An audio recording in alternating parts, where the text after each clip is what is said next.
we consider that astroscientists agree on one point, that the possibility of life elsewhere is not only quite probable, some feel it is there without a doubt. Let us suppose then that these objects are real space vehicles, extraterrestrial in origin, and not an illusion of the mind.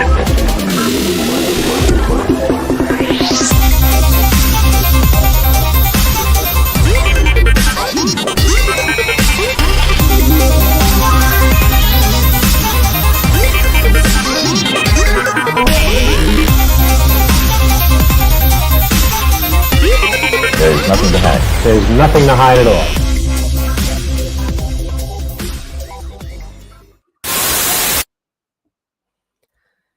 What's up, guys? Welcome to a very special episode of Somewhere in the Skies.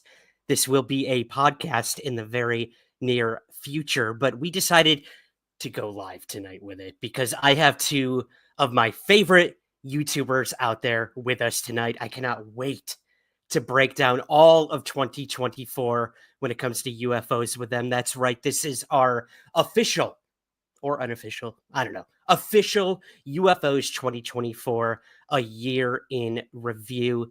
And joining me today, I can already tell in the chat, you guys are super excited. We have both Cristina Gomez and we also have Patrick Armstrong from Vetted. So let's not waste any more time. They are busy people. I am going to bring them in. We are going to break down all of the biggest stories that came to us this year with UFOs. We'll probably have some differing opinions, but that's what this show is for. And our favorites, our least favorites, you name it, we're going to try to cover it tonight with these two. But before we do that, the super chat and super stickers are open all night, guys. So if you do want to help out the show and get your questions or comments highlighted, you can do that and help us with our new microphone fund. You can see this horrible Yeti blue snowball that I've had for like 6 years now. So help with our new microphone fund and help support everything we do here. And subscribe to this channel, but also go subscribe right now to Cristina Gomez's channel and Vetted as well. But before we go any further, I do want to say hello to all of our regulars in the chat. I'm not going to name y'all personally tonight because we don't have all the time in the world, but hello to everyone over on Twitch. Hello to everyone over on X. And where else are we tonight? YouTube. And yeah, looks like we're all over Twitter too. So welcome. Welcome to everyone. Happy to have any new faces out there who've joined us from Christina's channel and Vetted as well. But there we go. Let's not waste any more time. Let's bring them in. I have with me Patrick and Cristina. Welcome, guys. Hi there. Oh, Patrick, you're on mute. Starting off the stream beautifully. Yes. Hello, fellow vetters and Ryan and Cristina. Thank y'all so much for having me. My pleasure, man. If someone doesn't start a live stream on mute, there's a problem. Let's be honest. Everyone's so polite that they always mute their mics when we do these intros. So, guys, thank you. Thank you for taking the time to be here with me tonight. Cristina, it's been, a while since we've last been on a stream together. Patrick, this is my first time, man, having you on the show. So I'm super excited to learn a bit more about you, my man. So let's start with that, guys.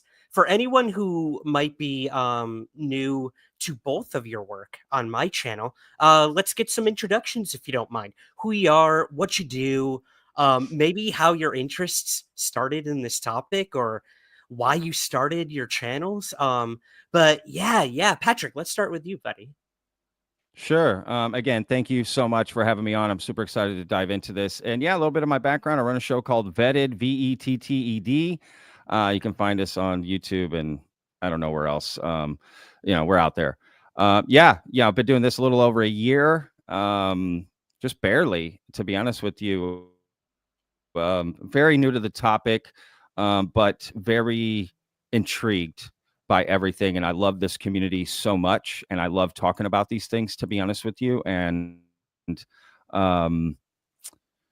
that's it. I'm here for it. Right. Where's my What? Yeah, I Going love backwards. it. I want to believe, y'all. Let's go.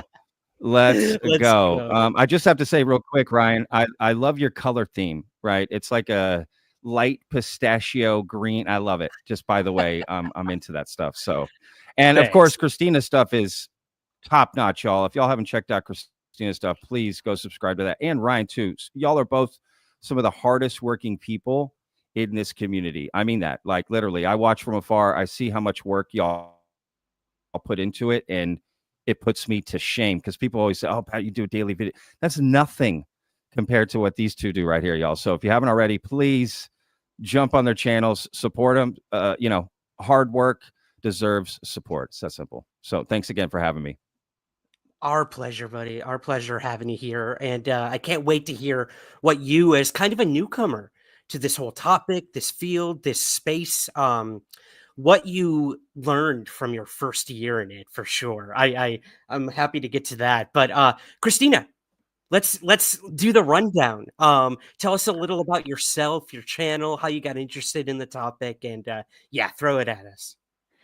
I'm Cristina Gomez. I'm a UFO researcher and journalist, and I cover UFO news, updates, case studies, and government comments on the topic.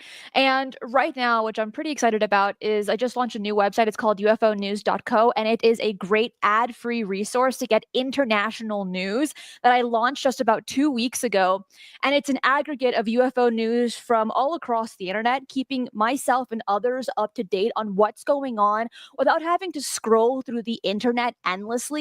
And what's really exciting about 2024 is that so much has happened that the news is just full with this kind of stuff. I've been doing this for a few years now, and it all started with the TV show The Twilight Zone. Best show of all time, and I still watch it every New Year when the Sci-Fi Channel plays it for 48 Yep. hours straight. I had to like pin my eyelids to my eyebrows just to stay awake to watch every single episode. But it's really exciting to be here. I'm really looking forward to doing this rundown with you guys. And like what Patrick said, such a sweetheart, by the way.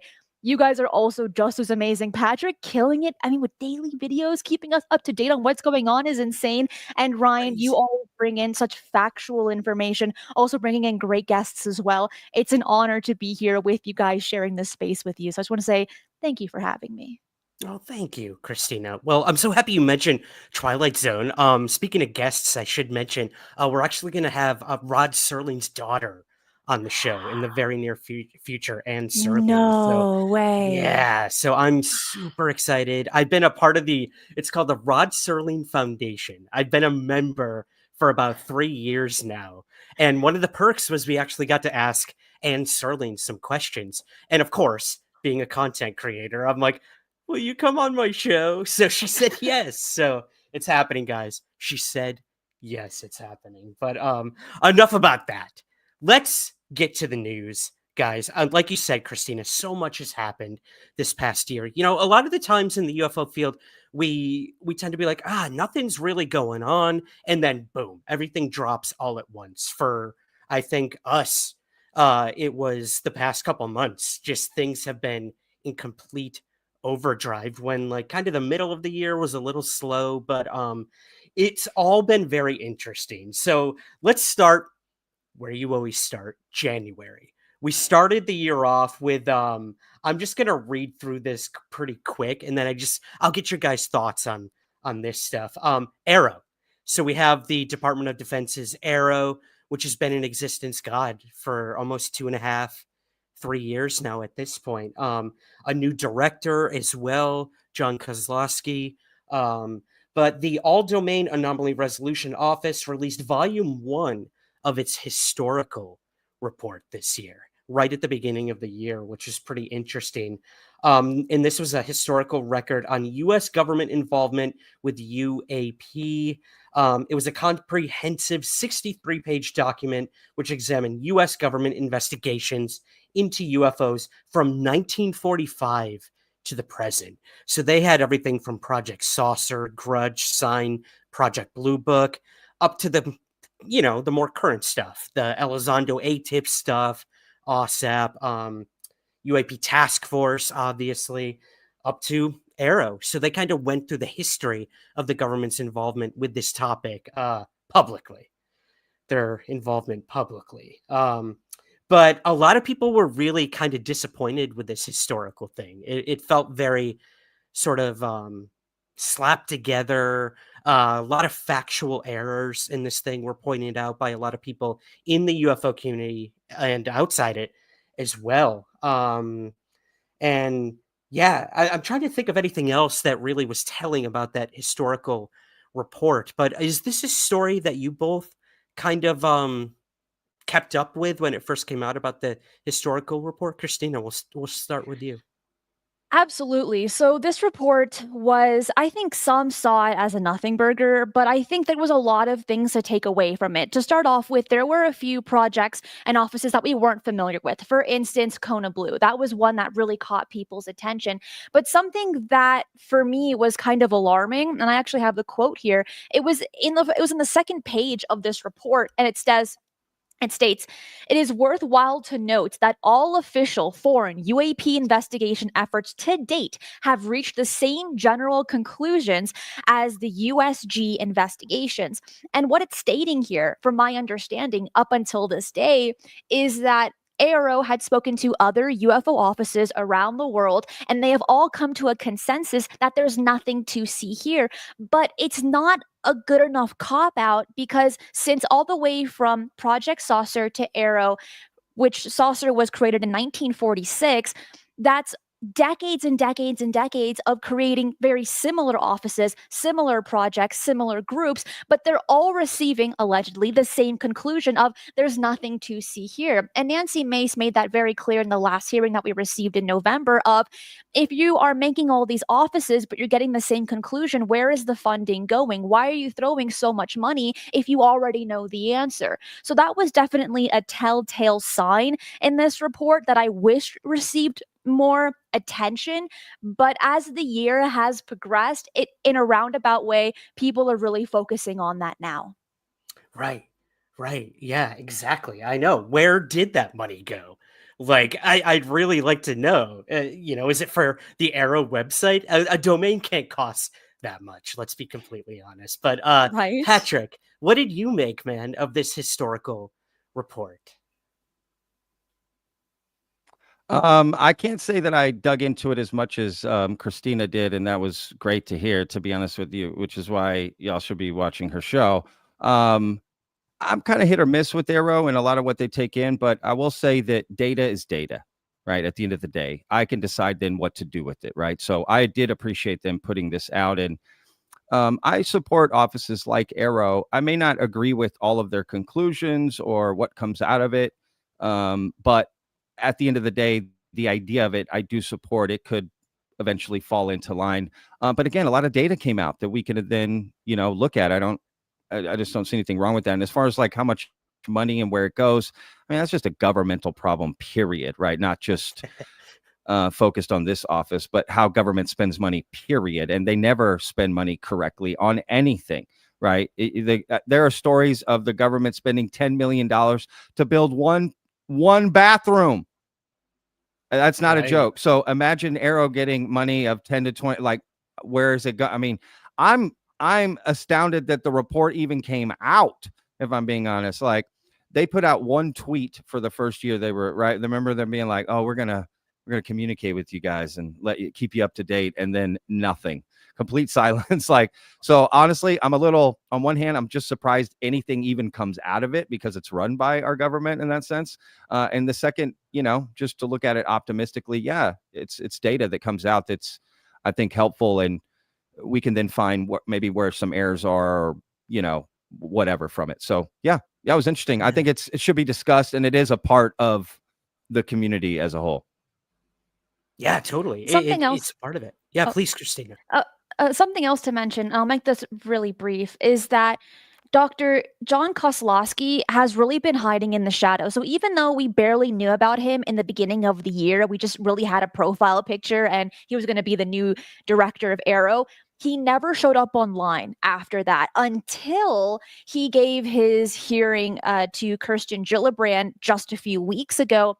And that was the first time ever we heard him speak. And what was interesting is that he didn't really get his chair in the AARO office until August of this year. So we can kind of check off that he wasn't the one that wrote this report, the volume 1, and it was a high chance that it was Dr. Sean Kirkpatrick before he resigned in December of 2023. Yeah, Yep. exactly. Yeah, and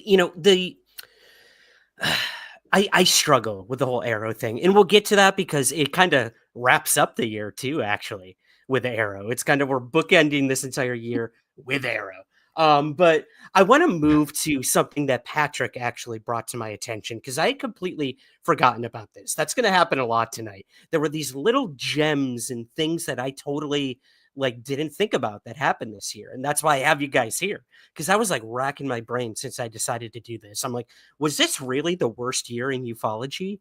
But honestly, a lot did happen, and I'll ask you guys both that at the end because we did put a poll up as well about that. I would like to know what you thought of 2024 overall. But before we get there, Patrick, this story was pretty interesting. So the whole Grusch thing exploded last year. I mean, that's all anyone could talk about.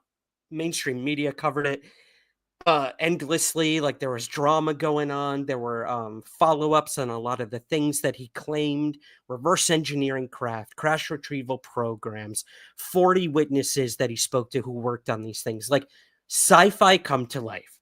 Every ufologist's dream coming true is what this guy was testifying before Congress. It was crazy. I remember just sitting there shaking my head being is this really happening? Is it really happening? That's the real question. And there was a secret meeting that took place in January of this year in New York City. Patrick, if you want, man, I can break this down a little bit. And then I'd love to get both your comments about this. But Grusch, a former U.S. intelligence officer who testified before Congress last year about all of what I just said, he revealed UFO details during a secret meeting in Manhattan that was attended by esteemed guests, including officials from the CIA, FBI, and the Department of Homeland Security. There were also tech entrepreneurs and bigwigs from Wall Street who joined. In total, 60 people were there and witnessed the talk at a penthouse in Manhattan. During the event, photo taking was prohibited. The only information regarding this secret meeting was leaked by an anonymous participant in the meeting who snapped a couple shots of Grusch. According to the person who leaked the event, the meeting was hosted by a lawyer, and this person added that it was a small kind of what do they call those? A salon almost, just get together, very informal. And the last thing I'll say is Grusch claimed during this meeting that his sources worked on 40-foot UAP that were the size of a football field when they stepped inside, according to an attendee at the event, when they stepped inside the craft. So it was 40 feet outside and the size of a football field when you got inside. So it's some Alice in Wonderland, Willy Wonka TARDIS stuff kind going of on. deal, Yeah, right? TARDIS stuff, Cristina. Yeah. What else did he say here? That was the big bold claims that were made at this thing. But Patrick, I stole your thunder, man. I kind of gave away the secrets of the meeting, but this was one you brought to my attention. So what did you think about this?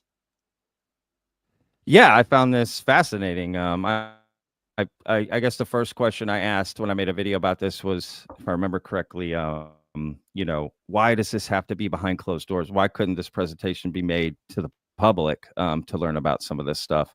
But yeah, the stuff he said about the TARDIS and, is fascinating, right? The idea that, like Doctor Who, think Doctor Who, right? Where they walk in the phone booth, right? It's this idea that, imagine a doghouse, but when you got inside the doghouse, it was the size of a mansion, right?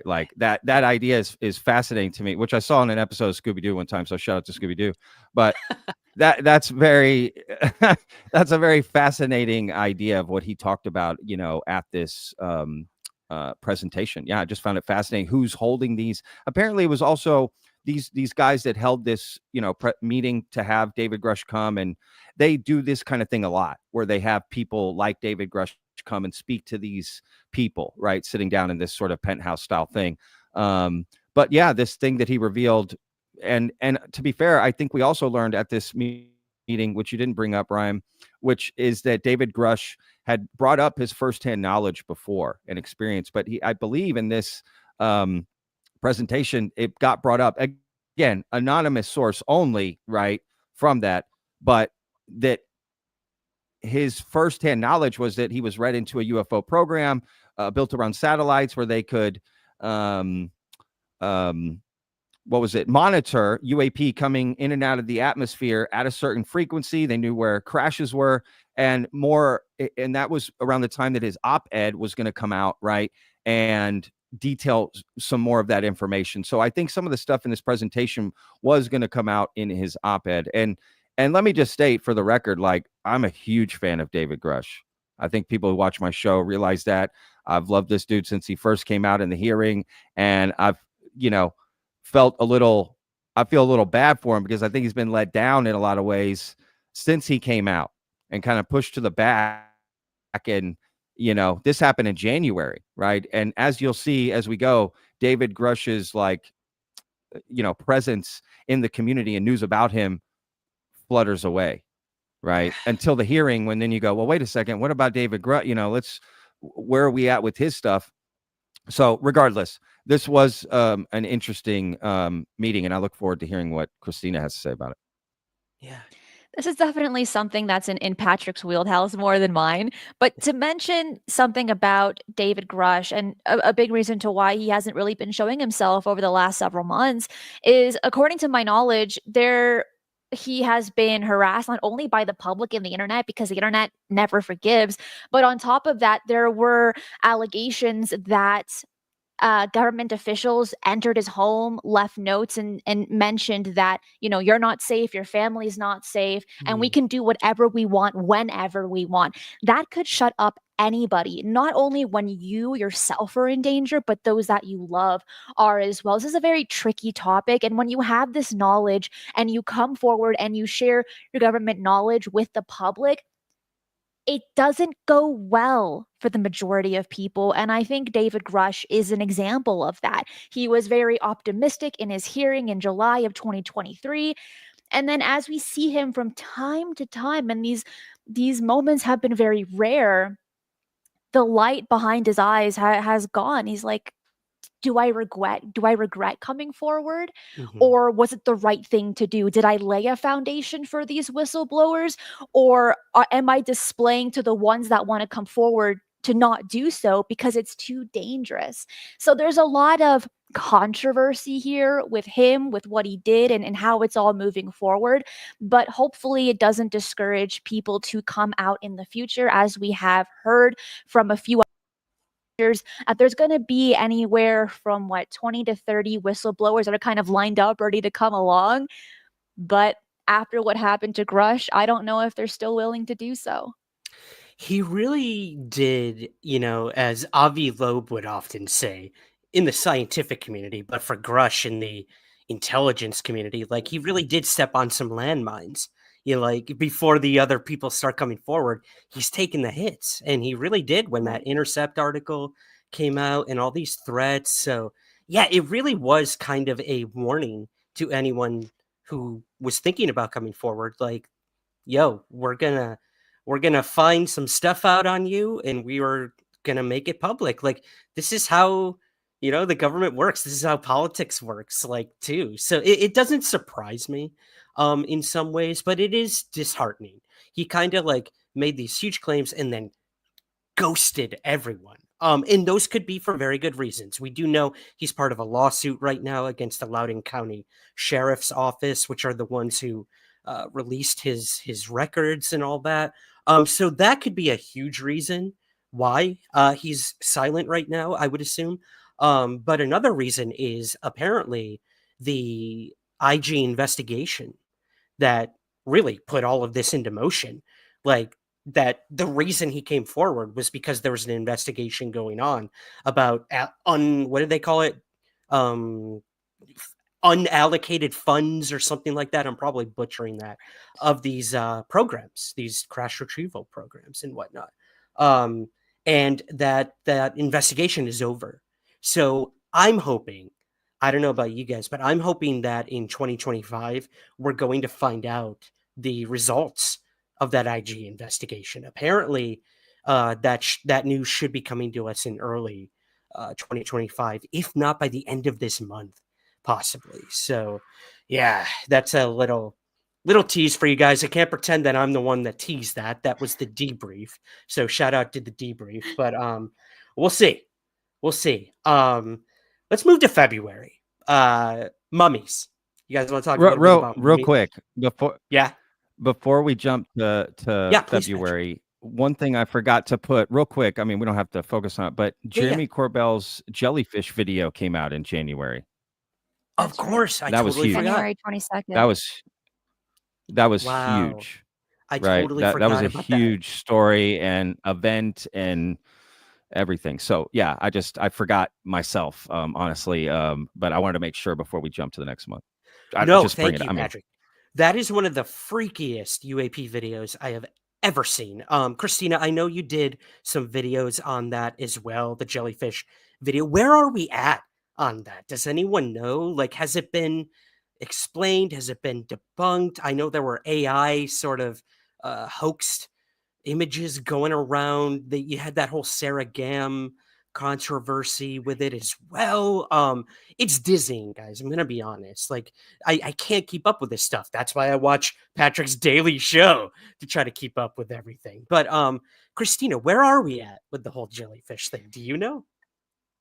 A little bit, but let me give you just a little bit of background for those that Okay. aren't familiar with it. That video was filmed back in 2018 in Iraq, and then Jeremy Corbell got a hold of it and he released it in January of this year. There's been a lot of controversy, like with any video that we ever receive about UFOs, UAP. Is it real? Is it not? There have been analysis on it and saying that from the thermal cameras, the temperature is odd, the movement is odd, things like this. Others have mentioned that it is just bird poop on screen, but it doesn't always calculate everything that's being seen there. Then I had MUFON investigator Bob Spearing, who had mentioned that he doesn't believe it to be real just because of some of the information that was laid out didn't really add up. However, it does display to the world that these jellyfish-shaped UFOs have been reported since the 1940s. So this isn't a brand new shape. We have seen it before, but it's not a shape that is commonly spoken about by UFO researchers just because it's not as prevalent as like the saucer or a cigar-shaped UFO. These jellyfish that have these kind of tentacles coming down below it. What's really interesting is that they have been seen all around the world, and not just outside, but also inside people's homes as well, adding Whoa. this kind of layer of interdimensional aspect to it, which is very interesting. But as for the full-blown conclusion on this video that was filmed back in 2018, it's still unknown. We don't have any definitive answers as of yet, but I would like to see how AARO would address this, how the Pentagon would address this. Would we believe them if they gave us an answer anyway? That's hard to say, but no one's really addressed it as of yet. I do have one little update that I heard from George Knapp in the latest episode of Weaponized, where they say that they're going to be revisiting the jellyfish video incident. Well, the incident itself that Christina laid out, because if you remember, the whole idea is that, and it was a long video, if you remember, right? Kind of, oh, this is crazy, right? But remember, there was supposed to be an additional video or an additional part of that video that showed the jellyfish going into the water and then coming out and shooting off. And that was a big crux to this whole story, was where is that part of the video, right? And I think maybe that is what they say it's existed, because if you watch George Knapp's Netflix show, Alien Investigation, they revisit the jellyfish, and the guy that helped them with it says, I have seen that video. So there maybe that's what they're going to update people on. But just like any video, I think it's also important to remember the context around the video, meaning any eyewitnesses, what happened, how'd the video get out, right? Like conditions there, whatever, right? Like not just the video itself. So I, as weird as it is, I do keep an open mind on it. And they called it the spaghetti monster. If you remember, there was one witness who had came out, and that's what they called it on the base. And yeah, I'm open to it. If they say they're going to update us and bring more out about it, I'm looking forward to it. But regardless of how you feel about the video, it did make an impact in the community, and I'm glad we're bringing it up. Oh, absolutely. Yeah. And you bring up a good point, Patrick, and this will come up a few other times tonight.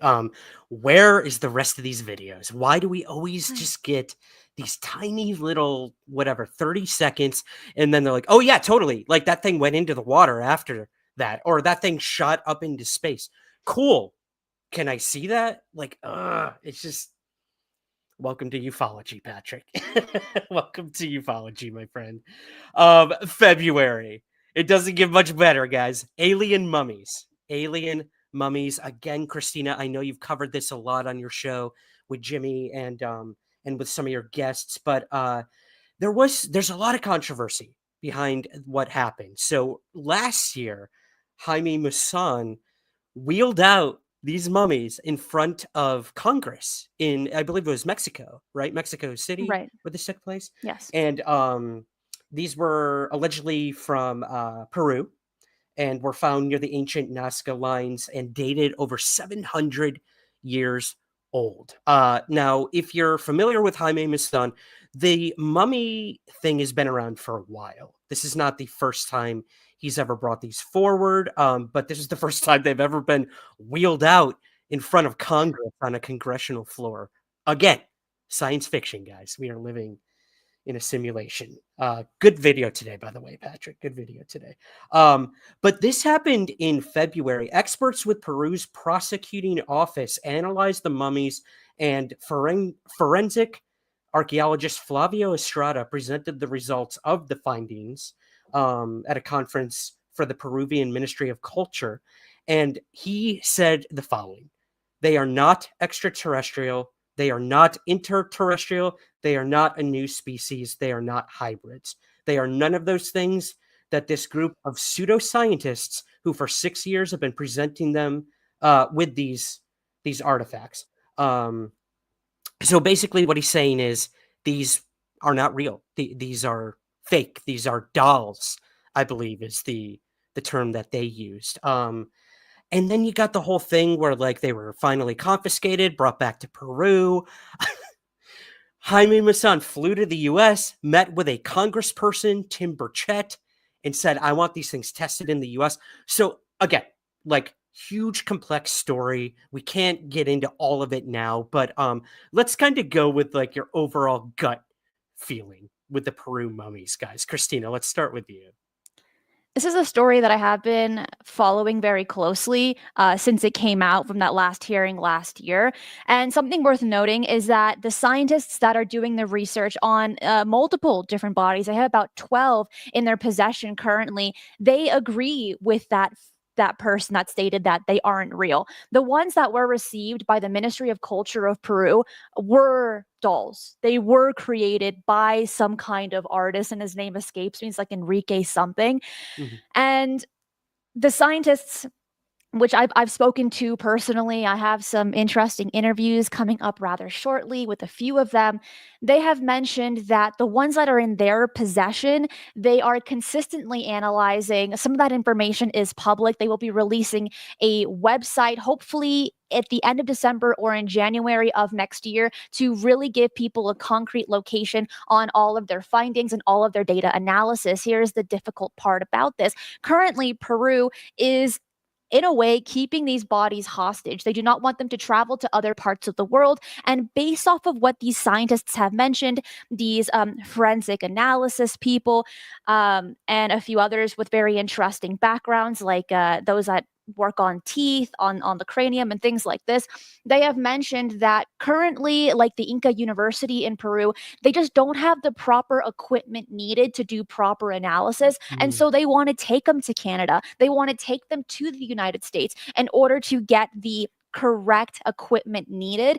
Then Jaime Maussan did do an interview with Tim Burchett, excuse me, and Tim Burchett seemed rather interested. He's like, if anything, I want the University of Tennessee, the university that I graduated from, that's what he said, to do the analysis on these. And Jaime seemed optimistic. He's like, yes, absolutely. But currently, the Ministry of Culture of Peru is not allowing these bodies to leave the country. And so right now, Jaime is filing a $300 million lawsuit on them, which is wild, Ooh. to help push this information forward. But from the people that I've spoken to, a lot of the scientists on the team truly believe, and looking at their data alone, stating that what they're seeing is very strange. They might have been on Earth for thousands of years, and maybe they're not necessarily extraterrestrial from a different planet, but just have slightly different DNA from humans that we have today. But this is a really slow process since they don't have the proper equipment in their hands at this point in time. Okay. Wow. So the jury is still out then. This is crazy. It is. It is. But the thing is that because of these what is it? The dolls made out of The paper, dolls. Yeah. because that took, precedence in the news, it really dropped the interest. But Right. again, the ones that were presented by the Ministry of Culture, those were paper dolls. And the scientists know that. They looked at it and they're like, yeah, duh, obviously. But the Ministry of Culture didn't look at the ones that are in the scientists' possession that I know of. Interesting. Interesting. Yep. That's how that's what happens in this field. It's like some truth with a little bit of weird non-truth and fiction, sandwiching it Makes in. It's makes people frustrating as hell. confused. Yes, exactly. Yeah. Patrick, what do you make of the whole mummy thing, man? I've got one word: edropia. That is a Greek word. Look it up. It's like, self-destructive. That's how I would describe this whole thing. It's Cristina graduated from the University of Tennessee. I graduated from No, the I didn't. No, university. Tim Oh, Burchett did. No, Tim I didn't. Burchett I did. didn't. Oh, No. okay. Yeah. Well, I graduated from the University of the Streets, and my first thought is this is BS, right? But with that said, I'm not an expert. Okay, I will say this: my family is from Mexico. My brother was born in Guadalajara. My mom is from Mexico City. I've spent many, a lot of time in Mexico. I've lived there. I've heard of these things decades before I was ever in this topic. This is something that happens in South America and Central America, and even Mexico, North America, right? Like that. These mummies, have been made with paper mache, right? And they're constructed from all these different bones. The issue becomes, well, there's different types of things. You got the little mummies that they presented at the congressional hearing in September of 2023, but then you had these bigger ones come out, right? And they kind of release one every month. It seems like, hey, this is Federico, and this is, Julieta, and like every month there's like a whole personality built around it. It's almost like there's multiple things happening.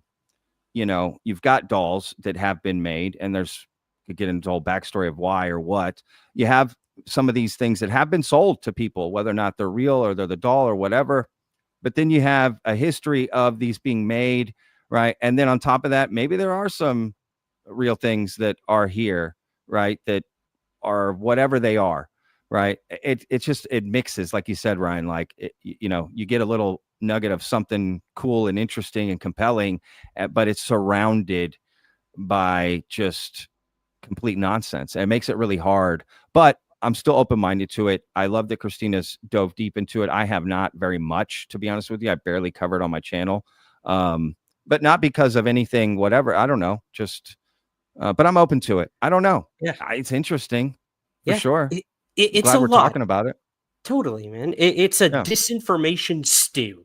This always happens. This goes with like the and Christina, I know you covered this last year as well. The whole attacks that were happening in Peru too on the villagers and whatnot. Like crazy story. We won't get into it now, but go back in the archives over on Christina's channel and check those out too. A lot of weird stuff going on over there, that's for sure. But I want to move, guys, to another one of Patrick's favorites that he sent me, and this was Karl Nell, aerospace executive, senior military officer, and corporate strategist.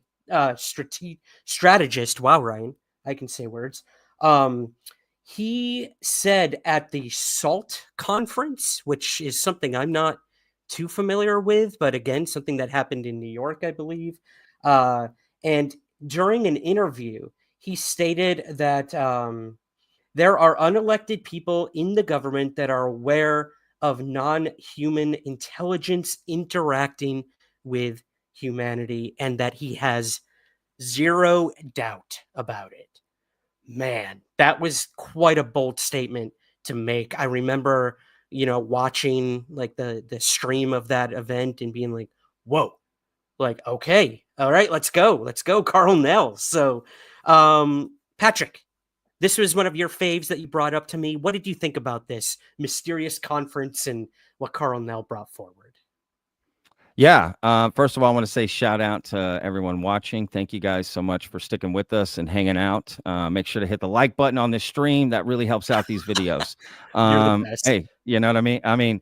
Look, the SALT conference is put on by Anthony Scaramucci. You can Google him. He kind of had his claim to fame during the Trump administration in 2016.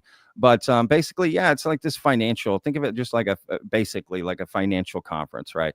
And if you remember previously, the year before Karl Nell went, Gary Nolan spoke out, and there's a famous clip of Gary Nell saying, like 100%, right, that we are not alone and whatever, right? Mhm. So it kind of that was, to connect those dots, right? And originally, David Grusch, to bring him up again, was going to be the one that spoke at the SALT conference, and for whatever reason, he couldn't make it, and Karl Nell stepped in, and then you have Karl Nell, which what he talked about was just widely talked about. I myself was just as interested as Ryan hearing him say that and hearing what he had to talk about. In fact, I was hoping Karl Nell was going to testify at the hearing this past year. And Karl Nell is also, according to Leslie Kean, he is one of David Grush's 40 witnesses. So him coming out and saying that is a big deal. Right. Karl Nell coming out and saying that at this conference is a big deal.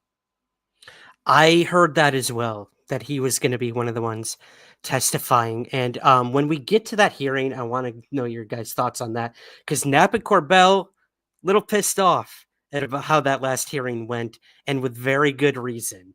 But we will definitely get to that. Cristina, did you have any thoughts on the Karl Nell statement and how that all went down? Just one thing to mention is Karl Nell's background. He's a retired U.S. Army colonel, which is really high up there. So for him to make these claims and these statements is remarkable. Now, it would be awesome to have him speak under oath to give that same information, but maybe in a future hearing, maybe he will speak. That I would be very excited to see something like that happen. Mm-hmm. Absolutely. Bring it on. 2025, baby. Right?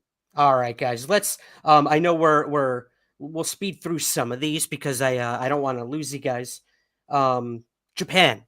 Japan is getting in the UFO investigating game. In a historic move, Japan launched its first official UFO investigation team following reports of strange lights near Okinawa. The Japanese government partnered with local scientists and the U.S. Navy, interesting, to collect and analyze data. These sightings coincided with an uptick in naval activity in the region, leading to speculation about possible surveillance by foreign entities or advanced drone technology. Get used to that word tonight, guys. So yeah. What do you guys think about like the whole setting up of AARO and everything is having an effect on the rest of the world? Canada is now doing their thing over there. They're doing the Sky Canada project. Japan is doing this now. Other countries are starting to open up their own UFO investigation units or offices. So, yeah, whoever wants to take that, what do you think about the whole international? Like UFOs have gone international. They've always been international, but the investigation of them is truly going international. Cristina, what do you think? I love it. I love it. Actually, if anything, the US and Canada are very behind with their UFO offices. Places like Japan, China, Russia, many parts of South America have had them for decades. But because of AARO and the US really being in the spotlight with UFO news, it seems like other countries are becoming more public about them, just showing an interest in this. But also, it always depends on the news cycle. Like, the US isn't always going to get news from Japan. right? If Yeah. it's not covered by these mainstream outlets. But for instance, when we're looking at Japan, they've always had an interest. They've had one of the most famous UFO sightings, like the Utsurubune in the 1800s, right? But what's interesting is that right after AARO released their Volume 1, stating that other foreign UFO offices agree with AARO that there's nothing to see here, Japan very quickly had their people of parliament state there's nothing to UFOs. And then Australia did something very similar. And so for me, it was very remarkable to see these countries following suit after this AARO report of stating, nothing to see here. But in the background, they are doing a lot of investigations. They are still showing an interest in it. And I would like to see what new information comes from Japan along with Canada. We knew about the Canada Sky Project in March of this year, stating that we were going to receive a report in the fall or winter of 2024. We still haven't received it. If anything, it's just been crickets from the Canada Sky Project. But I would like to see what information they provide, since they are working with the police of that area, along with their space institutions as well, and a few other locations. But right now, when it comes to Japan, it doesn't seem super hopeful, but I think behind the scenes, people are really showing an interest in this. Hey, it's a start. It's a start for sure. Patrick, what do you think, man? I just want to say my pronunciation is not as good as Christina's. Wow, great job popping that off, that story. That was awesome. I just have to say 2 words. Arigato, Japan. Let's go, baby. Mhm. Let's Let's go. go. I'm all Thank for you. it. I'll actually be there Yes, in right. I'm in. I'll be there in January, so I'll let you guys know. I'll let you know How for sure. exciting! Yeah, I do this. It's like Very a exciting. tradition now. We do this like around the world in 30 days thing during the holidays. So yeah, I will be in Kobe and Wow. Osaka, I think. So yeah. I'll let you Are know you if I going to go see down to any Hot UAP. Springs? Maybe. I'm a little self-conscious, Christina, when it comes to that sort No, of that stuff. So. that is valid. Yes, it is. Yes, I get that. Yeah. They don't want this pasty white ass dude going in their hot springs over there. Trust me.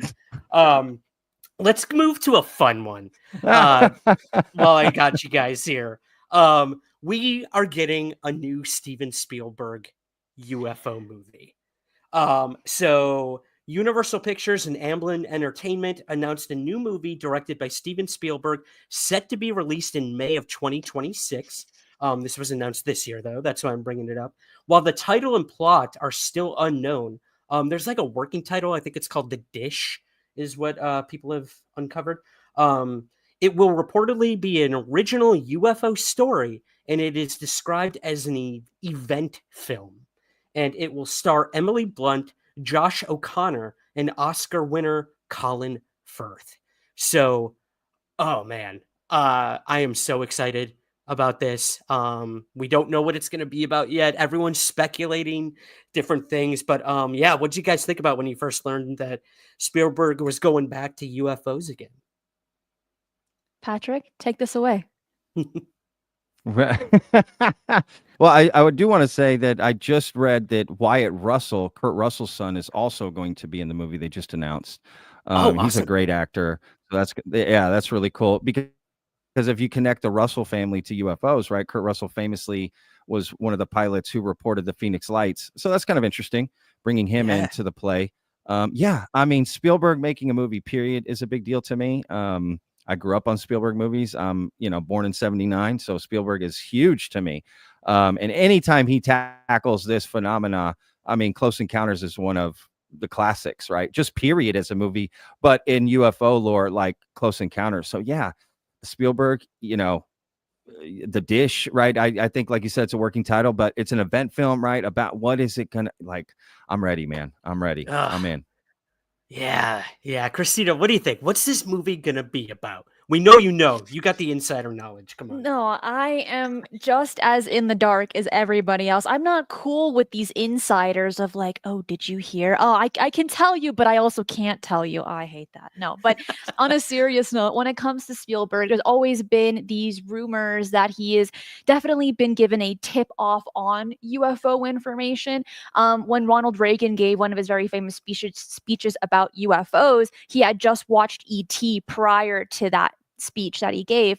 So it would be interesting to see if we're going to see any nuggets of truth in this new hearing, in this new movie, excuse me. But also, Spielberg has made this public that he believes that a lot of these UFOs are us from the future, like time travelers, which seems to be a very new theory that people are really jumping on the bandwagon with. So for me, that's something that I'm possibly contemplating might be a key feature in the new movie The Dish, of maybe it might be us from the future, merely based off of him publicly speaking to news outlets of his interest and possible hypothesis on these UFOs. Man. Yeah, the possibilities are endless about what this thing could They be about. are. I really do hope it's like kind of about what's going on today. You know, like his take on ufology, like 2017 and up. We'll see.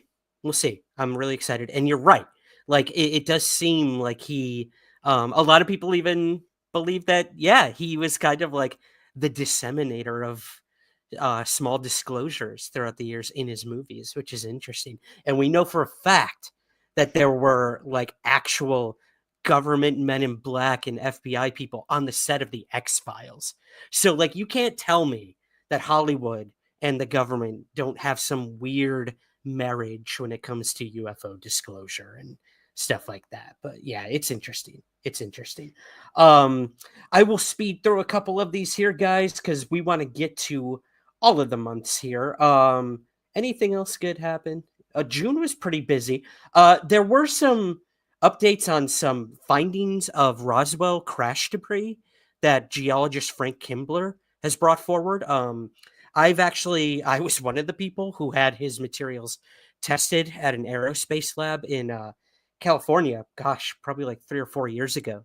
I went out to the Roswell crash site with him and I got to like hold these things. It was super weird, super strange. I had them tested. My results were not anything to write home about, to be honest. There were some anomalous things going on there, but the other materials that he had tested recently on a television show called what was it? Alien Encounters, Fact or Fiction, which Mitch Horowitz and Cristina Gomez, friends of the show, host. They had them tested by people apparently that worked with like the UAP task force or something like that. And according to Cerium Labs, the isotopic analysis revealed some anomalies that suggest the metal might not be from Earth. Similarly, I can't say that word. The analysis showed that the metals possess unusual characteristics such as lacks of oxidation, signs of having been exposed to extreme heat, which I take as an explosion, a crash, impact, and that, let me see here, the fragments could be from an advanced, possibly non-human technology that crashed. So again, huge, bold claims, but yeah, what do you guys think about all these Roswell crash debris stories out there? Do you have any thoughts on that? I'm surprised that they're still finding it, even though the crash took place in 47. You think that it Good would be point. completely wiped, completely swept, as it was stated by the witnesses during that time. So for people still to find it, it's remarkable. If anything, it's either super exciting or it was placed there on purpose. I can't decide. I don't know Exactly. which one it is, but either way, it's exciting. Was it placed there? That's such a good point. You know, the big thing that I brought up with Frank is I asked him, like, how are you finding all these metals? This thing happened so long ago, and like, why are you finding them so deep below the ground? And he went through he's a geologist. He went through all of this with me. Like, well, you got to think, like 70 plus years of rainfall, erosion, like more dirt, going over, like, if they missed anything back in 47, which they probably did. They didn't pick up every single piece of this whatever crashed out there, that things would eventually blow over it, and then boom. But Frank has gone out there for years now and found these things under the ground. Not only that, he found military buttons that were dated, presumably dated back to the 40s, with these crash debris pieces. So it's crazy if true. Patrick, what do you think about Roswell and all these updates on these metal pieces? Yeah, no, that's interesting what you said about him, how the pieces would have, I mean, that makes sense, right? Would have Yeah.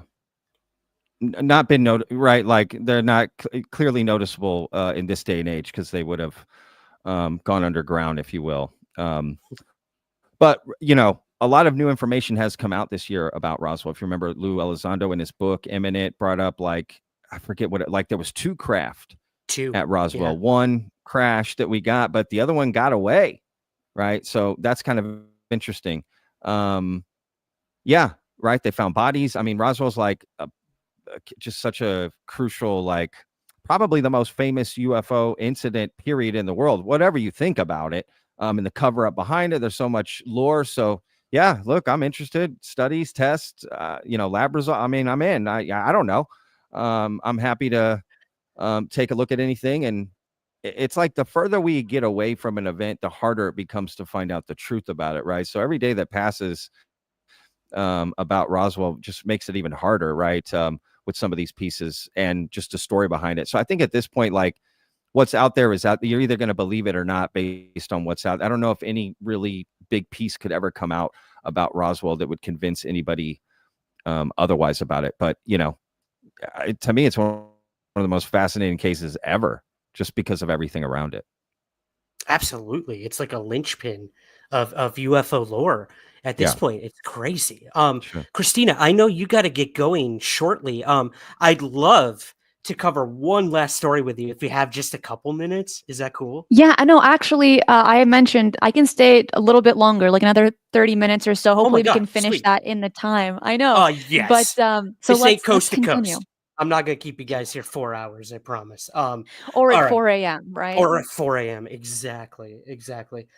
Cool. Well, then let's move to Red Rocks, Colorado. There was a huge sighting that took place in July or it was reported in July, excuse me. It happened in June, where an unnamed employee of Red Rocks Amphitheater said they saw a large disc-shaped craft above the Red Rocks concert venue.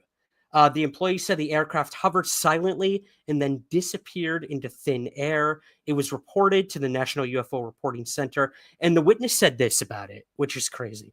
I was working at Red Rocks last night when one of our coworkers suddenly said to us, "Hey, what is that over there? It looks like a spaceship." I just spit everywhere. We all turned to look in the direction he was pointing, and sure enough, there was a UFO hovering about a half mile to a mile north of Red Rocks. A dozen of us saw this. We all kept asking each other, "Are you seeing this?" It was a resounding yes from everyone. The employee said the sighting lasted about 30 seconds and described the UFO as having 3 levels of windows, almost like a really long 3-story office building. They said that it tipped at an angle, began moving away, and then soon became non-visible. Not like it went cloaking mode or anything, but it just disappeared off into the distance. So yeah, this was reported. Apparently, over a dozen like concert venue workers saw this thing, and it was reported to the National UFO Reporting Center, which I highly suggest anyone do if they see a UFO. So yeah, what'd you guys think about this one? Red Rocks Amphitheater UFO sighting. Look at Patrick. Don't look at me on this one. Patrick is all right. Sorry, Patrick. Go ahead, buddy. I don't know where I'm looking anymore. No, I don't. I actually don't know much about this at all. To be honest with you, I remember the story, but I don't know any more than what you've just kind of laid out. I mean, yeah, that's fascinating, right? I think for me, it's there's a lot of kind of similar stories, right, throughout the year that have happened, right? These sort of Yeah. events that happen with maybe a video or a story around it, and it kind of spreads around. And yeah, this is a good example of a lot of these types of things happening more and more, essentially, right? So yeah, I mean, it's I don't, whatever came of it. Does anyone know, like, whatever came of this? Good question. I don't have any updates. I know, they took down the report. I don't know if there were any follow-ups to it, but like, it's crazy. It's crazy that it could have been. Think so. They were setting up, I believe, or breaking down a concert. I don't remember which when this happened. So like, the crowd was gone. I don't know how many people can be seated at Red Rocks Amphitheater. I have been there, but it's pretty big. It's massive. Um, could you imagine if this had happened when the entire crowd was there? We would have had a brand new like mass UFO sighting on our hands. We missed it by like hours, if not maybe 24 hours. So, that's so frustrating to me. But yeah, Christina, what did you make of this? I am with Patrick on this one. I wasn't very familiar with this Okay. case, and like I feel even embarrassed to say that. But what I would mention is Colorado has had its fair share of UFO sightings. One of the more famous ones, which is going to kind of allude to what's happening in New Jersey these last few weeks of these mysterious drones. Colorado had a lot of these things take place in December of 2019 into January of 2020, where there was this mysterious drone flap for several weeks, and it actually follows almost the exact same narrative that we are getting today from New Jersey, which is really interesting. But Hmm. Colorado is not only a beautiful state, but it also has a lot of very strange UFO sightings that have taken place there over the years. Interesting. It's interesting that you mentioned like the drone flap or whatnot is mirroring what's happening today. And apparently that's much more Exactly. common than we think. Like drone incursions are happening all the time, everywhere. Yeah, just watch if you guys are interested. I would suggest watching the latest episode of that UFO podcast with Andy McGrillen. He had Tim McMillan on from the debrief, and he said, guys, there were 600 drone incursions over military installations last year or something like that. Like, this is a lot more common than we think. Everyone's freaking out. I get it. It's very alarming right now. I get it if you're in New Jersey, if you're in New York, if you're in I'm in the UK where a lot of this stuff was happening earlier last month. But yeah, it's a lot more common than we think, which is comforting in one way, but also pretty scary in another that this many incursions are happening and who's behind it. We'll get to that. We'll get to that. Let's move to let's see here. October, we had the National UFO Historical Record Center, which opened in New Mexico, in Rio Rancho. Rancho, am I saying that? Yes, Rio Rancho, New Mexico. Um, and it was the National UFO Historical Record Center, founded by veteran UFO researcher David Marler. He opened this brand new public facility in cooperation with the Rio Rancho Public Schools. So literally anyone can go. And this guy has all the files from Blue Book, all the files from QFOS, the group that J. Allen Hynek founded. Um, what else? Everything from New Fork. You name the documents and files, they are now available for anyone to go view and come to this facility and like research stuff. So you could like rent out a desk at this, not even rent, you can go for free. It's all free. Donations are greatly appreciated, David stresses. But like if you're a UFO researcher and you're in or around New Mexico, you can go there and like read the original documents by like Project Blue Book and Project Saucer and all this stuff to do your research, which is so cool. So yeah, what are your guys sort of, I guess, peripheral thoughts on this one? I love this so much. Like, there's nothing that makes me happier than this particular event. Because when we're looking at David Marler, he was really emphasizing to get these archives out to the Rio Rancho public school system. And I have a quote here from one of the articles. It states, Marler emphasizes that the goal is not to convince students that aliens are real, far from it. Marler says the idea is to teach students how to use critical thinking to analyze UFO reports for inconsistencies and alternative explanations. Like, that is just the icing on the cake for me, because I 100% agree with him. When we're looking at UFO cases, you need to know really the right way to analyze it. You got to find those patterns. And there's a very specific way on how to read a lot of these reports, because it's not going to be this beautiful written book for you of all of these amazing details taking you on the ride. If anything, it's very dry. So to have students learn this at a very young age, to read these properly, it will benefit their critical thinking, which we have lost so much over the last few years, especially in public schools, where we are taught the answers are either A, B, C, or D. Do not think outside of the box because you will be wrong. In this case, for David Marler, he says, no, let them read this, let them get engaged, let them ask questions, because that's going to make better humans for the future. And just to add to this is that in March, the Portland Community College is now offering a UFO class called From Film to Real Life, UFOs, UAP, and Government and the Media. And then even the University of Michigan has their own UFO course as well, called Scanning the Skies, Teach Out, which is a 2-week course. But this would have been unheard of 10 years ago. A university, a school talking about UFOs, that's so taboo. Here we are in 2024, and it's becoming just more publicly available, both in the sense of like information, but also in the sense of conversation. So I'm very excited to see how this is going to unfold, how the school system in New Mexico is going to, look at this, and how the kids are going to really address these topics in the future. But I'm very optimistic. I love this very much. It's awesome.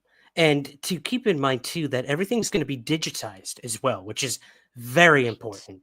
Like, imagine the files that have been destroyed or been lost to time because they were left in some dude's garage that had like a flood or something like that. Like, I'm sure it's happened. I'm sure it's happened. So I think that's great. And UFOs in academia is, I think, like, that's my hope for 2025, to sort of fast forward. Like, I want to see these things taught in classes, and I think it's happening a lot more than we think. I mean, I'll humble brag for a moment. Both my books are actually being taught in 2 separate college courses right now in the United States, in completely different facets. One's like a religion class, I think, and the other is like a critical thinking and journalism class, actually. How exciting. So yeah, like, I think that is the future of UFO studies. Academia will play a big role in that, while science does its thing, while the government does its thing, while the military does its thing. Like, let's get it all together. So Patrick, have you booked your ticket to Rio Rancho, and are you going to go to the Historical Research Center? No, I've not booked a ticket, but yeah, I remember hearing about this. I would love to go. Are you kidding me? Yeah, I definitely can't be as eloquent as Cristina was about this. That was just so well said. Yeah, I'm excited. This sounds great. Yeah, putting your hands on, that's all I could really think is like, to go in and put your hands physically on things, like, it just would give you a really different perspective. You could be so disconnected from the research that you do because it's online, it's digital, right? You see, but to really come in and become intimate with the research in a lot of ways can really, I think, change a lot of how you may look at some of these documents, some of the stuff. I love, honestly, how great would it be to have one of these in like every major city or something like it. Yeah, I mean, it sounds great. Even though, again, okay, they're going to digitize everything. That is really cool to hear. But to physically go into places, right? I'm old. I grew up that way. You had to physically go to things. You wanted to learn something, you actually went to the library. Like, that's no joke. You really went there and you pulled books out. Dewey Decimal System, shout out. You know what I mean? You got to know you'd look at microfilm, newspaper, you get books. Remember those? Remember actual books, people? You got books, they had pages in them. You'd read it. Like, it's a different feeling. How do you and spell I think, that, Patrick? yeah. Books. Yeah. Books. Yeah. Got it. Okay. I'm gonna Exactly. write that down. Yeah, write that down. Write books down. Yeah, you know what I mean? This is exciting. I think there should be more to it, and I'd be curious to see how extensively it goes. And can people submit information to be in it? Does that make sense? Like, is Good it, question. how to Yeah. update it with newer things that are coming in? Because some of this stuff will get lost in time. So I love it. Yeah, absolutely. Super supportive of this. Yeah, such a cool idea. Yeah, field trip, guys. We're gonna go for sure. I'll bring the snacks. Yes, please. I like peanut butter and jelly, please. What? Yeah, come Oh. on, field trip. No, I would No? never make Okay. that. It's like the equivalent of putting ketchup on everything. No. That's fair. Well, speaking of ketchup, that actually has nothing to do with our next story. That was the worst transition I've ever had in the history of this show. Speaking of ketchup, Immaculate Constellation. Let's go there, guys. This is another one of Patrick's favorites, one of my faves of this year. Oh man, Immaculate Constellation program exposed. I'll read a little bit here. Independent journalist and author Michael Schellenberger published an article on his site Public alleging that a new unnamed government whistleblower has come forward. The whistleblower asserted that a highly classified program exists dedicated to UAP, including the potential recovery and reverse engineering of UAP technologies. Let me see here.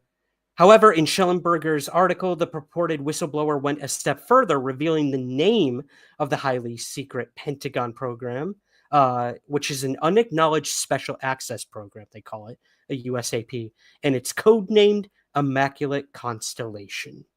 Reportedly, this program involves investigating, recovering, and attempting to reverse engineer alien technology. So this happened in October, guys, so we are creeping ever so closer to the end of the year. On my end, I want to get some thoughts from you guys on some of the stuff I might have missed. But Immaculate Constellation, what did you think when you first heard about it, and where do you stand on it now after it came up in the hearing and everything? Patrick, let's start with you, man. You brought this one to me as well. Yikes. Okay. Immaculate Constellation, right? Like, yeah, clearly it's still in the news, right? This was reported by Michael Schellenberger, and there's been many things to come out about it. It was clearly a part of the hearing. I think some people wanted it to be a bigger part, right? You had the whole controversy with Jeremy Corbell and this additional 12th page. And then as far as who submitted it to Congress, how many people actually knew about it, when did they get the information, how credible is the whistleblower who came out about this? Yeah, there's still so much to unpack about this, just the document and the report itself. Forget the program, right? Like, but one thing that's kind of interesting, look, there's a lot we could get into on this, but for time's sake, one thing that an interesting detail that came out is that John Greenwald Jr., shout out Black Vault, love that dude. He came out with some information about he asked the NSA basically about this, and they didn't neither confirm nor deny it, which is interesting. So I think there's more to this than people think, even though the Pentagon has put out an official statement like, we don't know anything about this. It's like, okay, well, you can't really, if it's that secretive, they're not just going to come out, well, you asked me a question, now I have to admit it. That's how I got thwarted. They asked me. And you know what I mean? Like, that's clearly not it. So of course they're going to be deny. But yeah, I think this is still an ongoing thing. And I look forward to see where it goes and what comes of it. Because it's fascinating. Again, regardless of what you think about it, it was a major bomb dropped in the UFO community. It was, yeah. And we have yet to see the end of this story, right? In my opinion. Yes, absolutely, man. There's going to be some follow-up. I know that for a fact. I also want to just say hello to everyone. I know I haven't been paying attention to the chat. We're busy trying to get through this, guys. biggest stories of 2024 with you, with my two wonderful guests. We have Cristina Gomez and Patrick Armstrong from Vetted, and we're going through them. And we are on October already, which is crazy. Immaculate Constellation. Cristina, where do you stand on it? And do you think we're ever going to know who this whistleblower was? Or will we find out this was all a big hoax? Something like the Majestic 12 documents or something like that? Or where do you stand on him? I almost said American Constellation. Immaculate Constellation. It's better than Immaculate Conception, right? I didn't go there. That's, Whole other show. I don't have any words for that. But when we first received information of the Immaculate Constellation that was released by Michael Schellenberger from the public, we received very little information. Then it came up again during the hearing that we got on November 13th, where he became a guest, a panelist, actually, to talk about the Immaculate Constellation. And to be honest with you, I was shocked that he was a panelist for this hearing. And it's believed by some that maybe he was taking the place of Christopher Mellon, who was supposed to be there, but then the rescheduling of the hearing didn't correlate with his travel schedule, so they had to put someone else in there. And obviously, these congressmen picked someone that they believed had valuable information to provide. In this case, the Immaculate Constellation. But during the hearing that took place, he didn't really give a lot of information that was like valuable, aside from, if you want to know more about the Immaculate Constellation, you can read it for yourself, and that I will protect the people that have spoken to me. I will protect these whistleblowers. I will even go to prison in order to protect them, which is very interesting. But the congressman we're really trying to push Michael Schellenberger to release these names, to release if they are current or retired military officials, and he wouldn't budge at all. So right now, it's sad to say it's still in the category of hypothetical, of a possibility. We don't have any concrete information on anything that's being said in this report. It's a lot of very interesting things mentioned, but because we don't have a name or a face to attach to this, it's just a nicely written report. And it's like such a Debbie Downer to say. I think there's a lot more information to come in the near future for this report. But as of right now, I look at it with a skeptical eye, as we should with any of these reports or UFO sightings, because if you're in the category of full-on belief and faith, you're down a rather muddy road. And same with the debunker side. You got to take that middle path, be skeptical, ask those questions, but also be open-minded. Gotcha. Yep, exactly. I'm trying to keep an open mind on this. But I've not unfortunately, but I've been in this field long enough where I have been burned when it comes to these sort of things. And you find out they're either hoaxes or some sort of disinformation. So I always try to stay a little cautious, but also hopeful. So we'll see.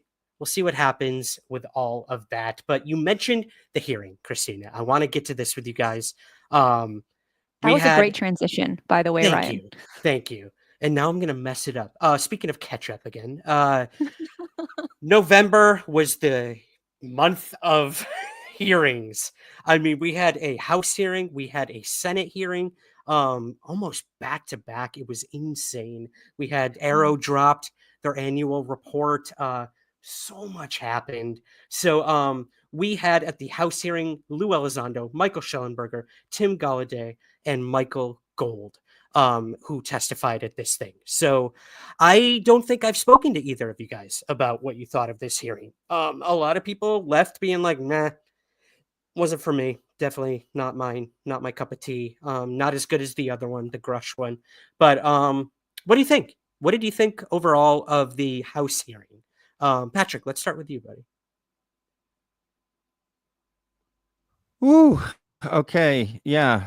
There's a lot to say here, right? It's all about perspective, expectations. So it can be a very personal perception of how you think this hearing went down, right? So, but a lot of people were disappointed in the hearing, clearly, right? Some people, depending on how you looked at it, well, it got the topic out, right? It got the topic out, and that's great. But I will just say, personally, for me, I hear everyone's thoughts and everything, and that's great. I think these hearings, this is strictly my opinion, but I think these hearings are to activate Congress. The hearings are not for the public. The public may see them, but this is to activate Congress, because this involves tax dollars, right? This wasn't a UFO conference. This was a hearing in our government, right, to activate Congress in a way that would make them investigate this topic more, invest funds in it, right, spend money on it, because those hearings cost money, right? So, and I felt that was a letdown. So really all I was looking at was, what did Congress think about the hearing? Because great, my neighbor Jim loved it. Okay, cool. But the only thing that really matters is, what did Congress think about it? And they were not too happy with the hearing, essentially. Nancy Mace was really the only one that gave positive comments afterwards. I mean, you heard such things as, look, I don't really care what people are here to promote. They couldn't answer questions. But behind the scenes, they're telling us things, and then come the hearing, I ask them about it, and they say they can't say anything, right? So it's kind of like, what's the point of these hearings? And then you find out they're being told, hey, don't ask certain questions, like who's holding back on these hearings, like what's happening behind the scenes. I actually think this is probably one of the biggest topics I think the UFO community should be talking about more, are these hearings and what happened and what's going to happen at the next ones. You know what I mean? Yeah, really the issue behind it. So yeah, I mean, as a whole, personally, was I let down? Yeah, but does my opinion really matter? Not really. I mean, I don't know. Could you pull some good things out of it? Of course, right? We can always look at the silver lining. For sure, man. Yeah, and Christina, I love your thoughts on this. We heard from George Knapp that there were going to be some heavy hitters, not just Chris Mellon, but some actual whistleblowers at this thing, and Congress said no. What is up with that? And then we got the 4 that we got. Again, nothing against those 4 gentlemen. They all brought something to the table in their own way, but a lot of people were like, this is not what I wanted. This is not what I expected. So yeah, what do you think? Why didn't we get the whistleblowers that we've been promised? And why, if finally we were going to get them to testify, did Congress or whoever is above Congress, can't pretend to know too much about the whole lawmaker thing. Why would they say no to that? It was mentioned at the very beginning by Jared Maskovich that before they could even ask questions, they had to be revised. And he had mentioned this, that you cannot ask certain questions to certain people. You can't ask certain questions altogether, which really shows this kind of Men in Black kind of theme behind the scenes, even for these congressmen that really care about this topic, in the sense of where is the taxpayer dollars going? That's the stance that they were taking, which Patrick had mentioned. It's not about extraterrestrials, it's about money.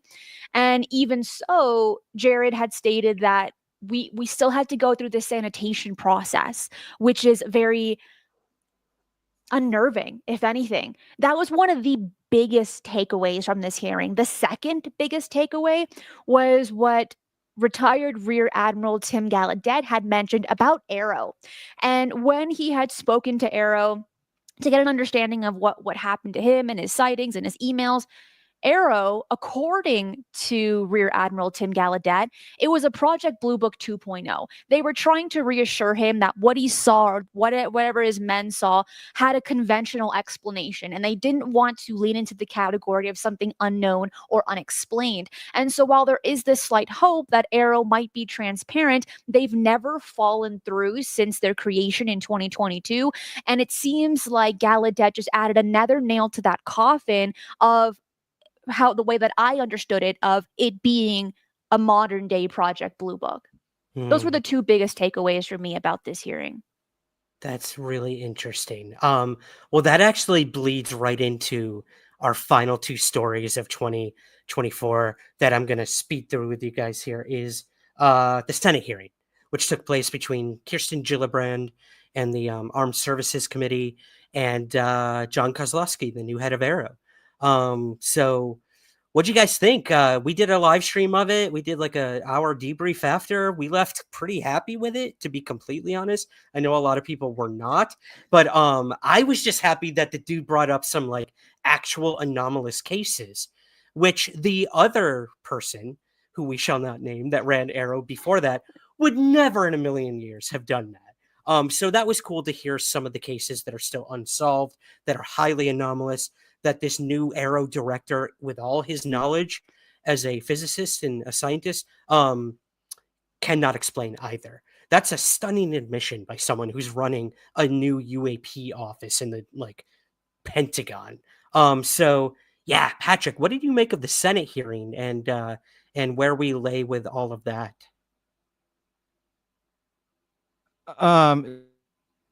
That's an interesting point that you brought up, Ryan. Actually, I hadn't thought about that. You know, the showing the cases, and maybe Kirkpatrick would have done it. I mean, that's interesting. I didn't really look at that as a positive in that sense, not as a not positive, but that's interesting. Yeah, of course, he brought up some stuff. He gave the explanations for it, and there is an admission of not everything is, solved or resolved, as they might put it, right? Some of these cases. Yeah, I mean, it's kind of one of those things of, I don't know, right? What impact will it have? Well, we won't know. We may never know. It ended awkwardly. It was, Yeah, it I'm did. surprised they didn't bring up anything from the House hearing, Immaculate Constellation. Hey, just a week ago, you had XYZ say XYZ. Hey, just a week ago, you had Rear Admiral Tim Gallaudet, like Cristina brought up, say this about you. What is your response to that? Hey, you just had former Intel official Luis Elizondo state XYZ. What is your comment on? None of that. I was like, what the heck? I mean, were there, again, can we look at some positives from? Sure. But yeah, in a way, I guess if I was the one doing that, I would have ran that completely differently. But with that said, I'm a nobody. You got Christian Jill. There's a lot of things happening behind the scenes that I don't know. Right. So clearly, who knows? Whatever reason, does Gillibrand have to kind of tiptoe around this a little bit and, not trying to press too many buttons and too many crazy questions? Is there a time limit? They just didn't get to it, but they meant to ask it. I don't know. But I don't know. I mean, it didn't move the needle or this or that, but again, data is data. So Yeah. sure. Well, and you bring up a good point, data. Like this was kind of I guess a video version of the AARO report that came out like the day before or whatever. So like we have to remember too, Gillibrand is the one who started AARO, basically, was like the advocate That's her to get this whole. baby. Yeah, it's her baby. So like she's not gonna go in there and be like, this thing's shit. Like you guys suck. Like she's going to cheerlead for this thing and like show the relevance, show why it's worth funding. Funding, we still have no idea how much funding AARO's getting. That's a problem. I do take issue with that. And transparency versus funding, that's a whole other topic. But Cristina, what did you make of the Senate UAP hearing, and did it move the needle at all? I'm actually going to be on the pessimistic side in this one. I did not think it was a good hearing. I thought the questions were terrible. Kozlowski's presentation on his UFO findings was 5 to 6 minutes long. It was too short, scarily short. I'm not even a word, but it is a word now. And then also his mannerisms were so stiff. He looked nervous. He didn't look confident at all. With a man of his credentials, being a director since August of this year, it didn't really add up. And then you end up finding out, right actually through Twitter, is that Susan Goff, the DoD spokesman, was sitting right behind him. And so then it made sense. It's like, oh, maybe that's why he looks so nervous. Like, what's going on? But overall, I thought it was a waste of time for a hearing. I didn't see anything worth mentioning coming out from it, except us meeting Kozlowski for the very first time and him presenting himself in a very insecure way. That's fair. That is totally fair. Yeah, we did kind of look at his body language and stuff afterwards, and he seemed very nervous. I think he kind of got a groove, but once he got going, she was like, "Okay, this thing's over." It was so whip. Yeah, right. I was trying to do the gavel thing, but it did look more like a whip. Oh, yeah. But go back to your office. My guy was being babysat by Susan Goff during that thing. That was Oh man, I don't know, but all right. Well, that kind of leads into, guys, the last sort of thing I want to talk to you about. Something that AARO says they're not going to investigate, and that's all of the drone incursions. Maybe they will now, since it's getting completely out of control. All of us have covered this on our show. This brings us to like literally today. I mean, these things are still happening in New Jersey, in New York, Staten Island, Connecticut. God, you name it, it's happening everywhere. And this comes on the heels of a huge incursion over in the UK of US military bases. So let's go there. Let's go back into the drone zone. I did not want to do this, but we have to. It's where we're at. So to kind of wrap things up here, guys, before we get to the hopes for next year. What are you making of everything? Whose are these? What is going on? The FBI just did something I saw in the chat, like some sort of thing just ended that they talked about this all. Does anyone have any information on any of this? May I go first? So I Please. got to go after You this got to get one. out of here. So No worries. yes, thank you. So I will make these answers short. So I'm looking at these drone incursions that took place over New Jersey. It happened during Thanksgiving weekend. People are seeing these practically every single night. A week after these incursions were being seen, the governor of New Jersey finally spoke out a week later after the FBI had already put their foot through the door doing their investigations. The governor mentions on Twitter of, oh, they're not a threat, nothing to see here, but if you have any, if you want to report your sighting, reach out to the FBI.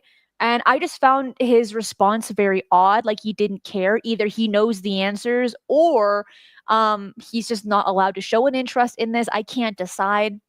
But it's also been seen in the surrounding states now, which is very interesting as well.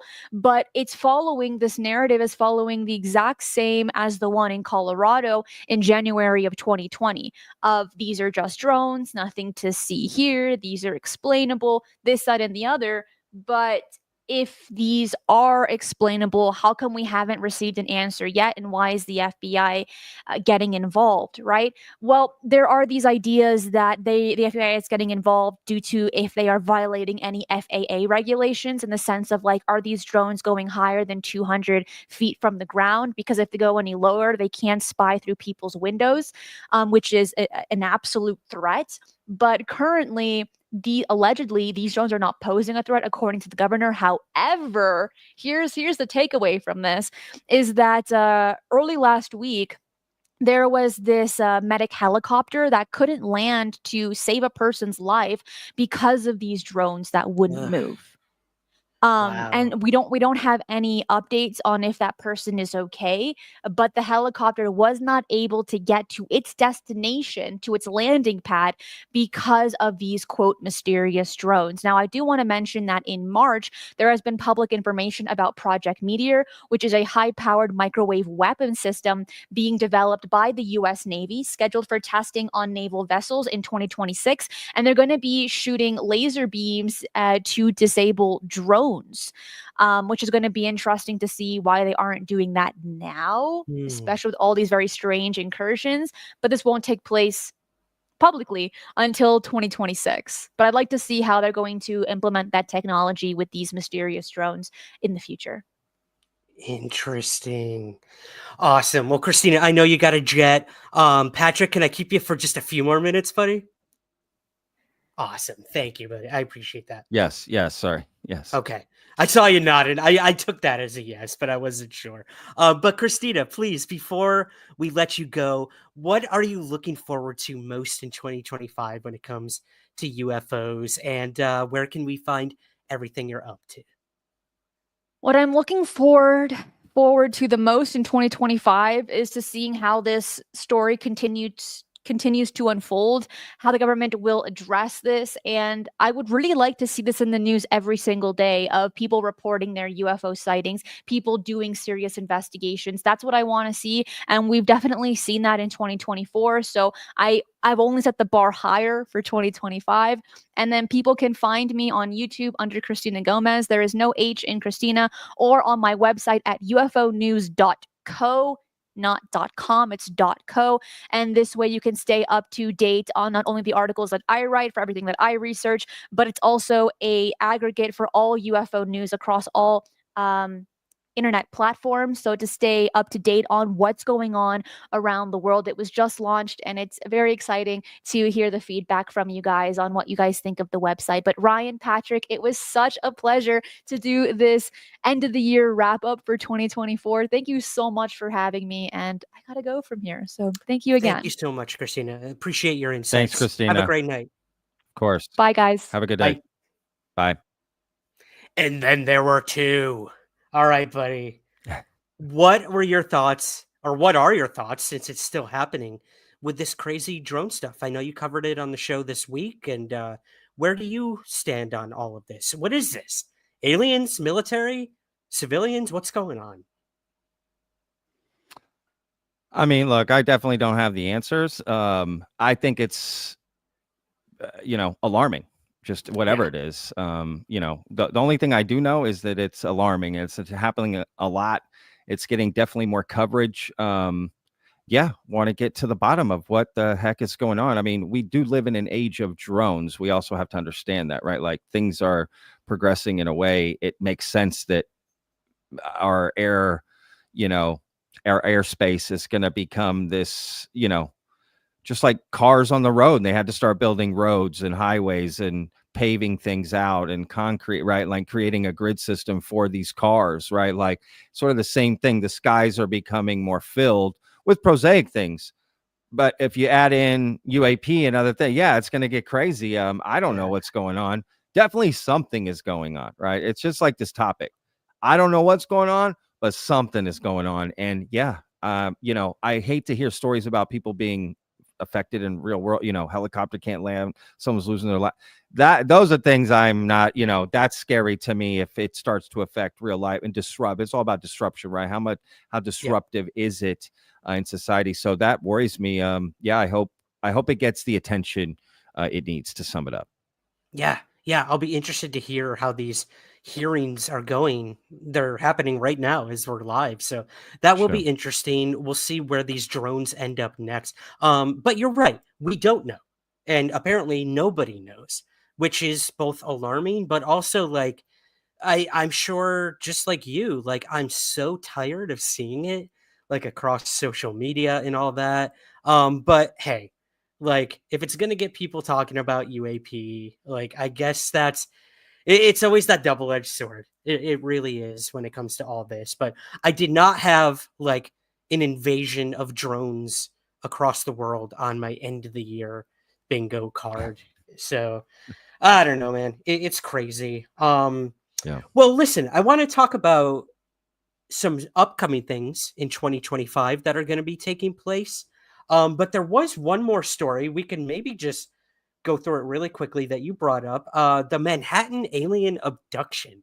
This is a series that came out on Netflix, and it was super controversial, basically because of the fallout from it, where the main focal point of this thing, a woman named Linda Napolitano, actually sued Netflix because of how she was portrayed in this series, which is actually happening a lot nowadays with these Netflix documentaries. Like, people left and right are starting to sue them for like sort of misrepresenting individuals and whatnot. But let's rewind to that. This happened back in it was the 80s, when this woman was abducted out of her like 12th floor window of her Manhattan apartment, up into a craft, went past the Brooklyn Bridge, disappeared. Apparently there were a ton of witnesses. It was investigated by a famous alien abduction researcher named Bud Hopkins. And this series, I know all of this because I've known this case for a very long time, Patrick. But as someone sort of newer to the field, what did you make of this series, and what do you think of this whole story? Yeah, I mean, it's just a fascinating story. I thought it was a well put together documentary. I think, only Linda can know if she felt misrepresented and wanted to sue. I mean, any other, anything else is an opinion by everyone, right? Yeah. Including myself. But I thought it was pretty fair, to be honest with you. I'd never heard her story. So I thought it was fascinating. And I enjoyed it. I recommend people check it out. But I don't know if she's not happy. I get it. That's her own personal journey to kind of try to fight back against that a little bit. But yeah, I found it absolutely fascinating. To be honest with you, her entire journey, her being abducted out and people seeing it. And I mean, that's nuts, right? A light coming down. I mean, well, what the hell? Yeah, I thought it was interesting. Stories like this are what kind of keep me in this topic a little bit, to be honest with you. Stories like, just these real world experiences like this. So yeah, I found it fascinating. Yeah. And again, like, you couldn't ask for better, I guess, media attention to like sue Netflix and like get it Yeah. all in the news. So like, there you go, guys. There you go. So that's interesting. Yeah. Well, okay, my man. So here are some upcoming things that I thought we should mention before we wrap things up here. We are going to, in 2025, actually the end of this month, we're getting 2 new documentaries, one by filmmaker James Fox, which is called The Program. Be on the lookout for that, guys. December 18th, I think it's dropping. You might recognize some people in that one, just saying. And we have another one called Cosmosis, UFOs in a New Reality, which is going to be coming out at the end of this month. That's by Kelly Chase and J. Christopher King. And then we have another documentary coming out called The Alien Perspective by filmmaker Dean Alioto, who made what many consider the first found footage film in 1989, before the Blair Witch Project. It was called Alien Abduction, about a family who gets abducted out of their rural home during the holidays. And it's very unsettling. But yeah, came a year before Blair Witch, probably one of the first found footage films out there. And he made a documentary, and it's taken him like 7 years. He's traveled all over the world. And yeah, so I'm really looking forward to those. We have an upcoming book by Jay Stratton, former head of the UAP task force. So it will be interesting to see how it juxtaposes to Luis Elizondo's book, Imminent, that came out, which was another one on your list here of things that happened this year. George Knapp is working on a new book, apparently. There might be a David Grusch book or expose that still might come out next year. And yeah, that's really about it on my end, man. Am I missing anything? I mean, no, those are all great things. I'm equally looking forward to all of those things, to be honest with you. Yeah, I'm with you. The program's just around the corner. I mean, a lot of these are. Yeah, I'm looking forward to more things like this. There's a lot of independent efforts to put out. You got Project Gravatar with Bob Lazar. Like, even if you don't agree or understand the story, like, just these things coming out are good, in my opinion, because it does create conversation. And that's what I think these books, documentaries are for, right? To, at minimum, just create conversation. So yeah, man, I'm looking forward to all of these things, to be honest with you. The program especially, if I'm being honest. It's a week away. Cool. Yeah, me too. I'm excited. I think 2025, I think, is going to start strong. I really do think that. Yeah. Last question for you, Patrick, before I let you go, man. So you've been doing the UFO show with Vetted for what, about a year now? Maybe a little over a year? Yeah, a little over a year. Okay. What's like the biggest thing you've learned in this past year of covering the UFO topic daily? I mean, you've had some run-ins with some interesting individuals, characters, people who we've come to find out may not be who they say they are. You've had some really powerful guests on your show. You've covered very touchy subjects when it comes to the UFO topic. You cover it all. So in all of that, like, where have you come out at the end of 2024 here? And what have you learned about getting into this space, this whole UFO research community? Wow, that answer requires so much. That's a great question. It really, those are good questions, right? That it's not easy to give an answer to. But I'll do my best here, right, real quickly, to sum it up. But I've learned that, just like life, there's good, people in this community and bad people in that sense. And I think at the, just try to connect with the people you get along with and create the right atmosphere to be in this journey, because everyone's journey is going to be different. But that's what I've learned the most, right? Vetted is about creating an open, respectful dialogue about this topic, because trying to give people the answers of what's in this topic is, I feel, where the error is. So I feel my responsibility is just to create an environment where people can come in and discuss however they're attacking this topic, because it's such a profound question, which, let's be real, then that should be allowed, people should be allotted their freedom on this journey. So, for example, Vetted is open to, you might be the most skeptical person about this, but Vetted is also open to people who believe it entirely on so many levels. And I love it all. I love all the different opinions and perspectives and experiences. The key is be respectful and civil about having the conversation. From there, we can pretty much attack anything, because this is an ongoing journey. It's basically like, think of it as a road trip, and you need to get the right car for that road trip, right? One that can survive the drive. It's comfortable. It's easy, right? And that's how I look at it. And that's really what I've learned in this topic. It has nothing to do with UFOs at the end of the day. Yeah. If you know what I mean? Because that's like, what I learned is, it's the community that we need to build to just discuss the topic as a whole. That's it. Absolutely, man. I've always told people, like, ufology is not necessarily about the UFOs. It's about the culture that sprung up around this ambiguous mystery.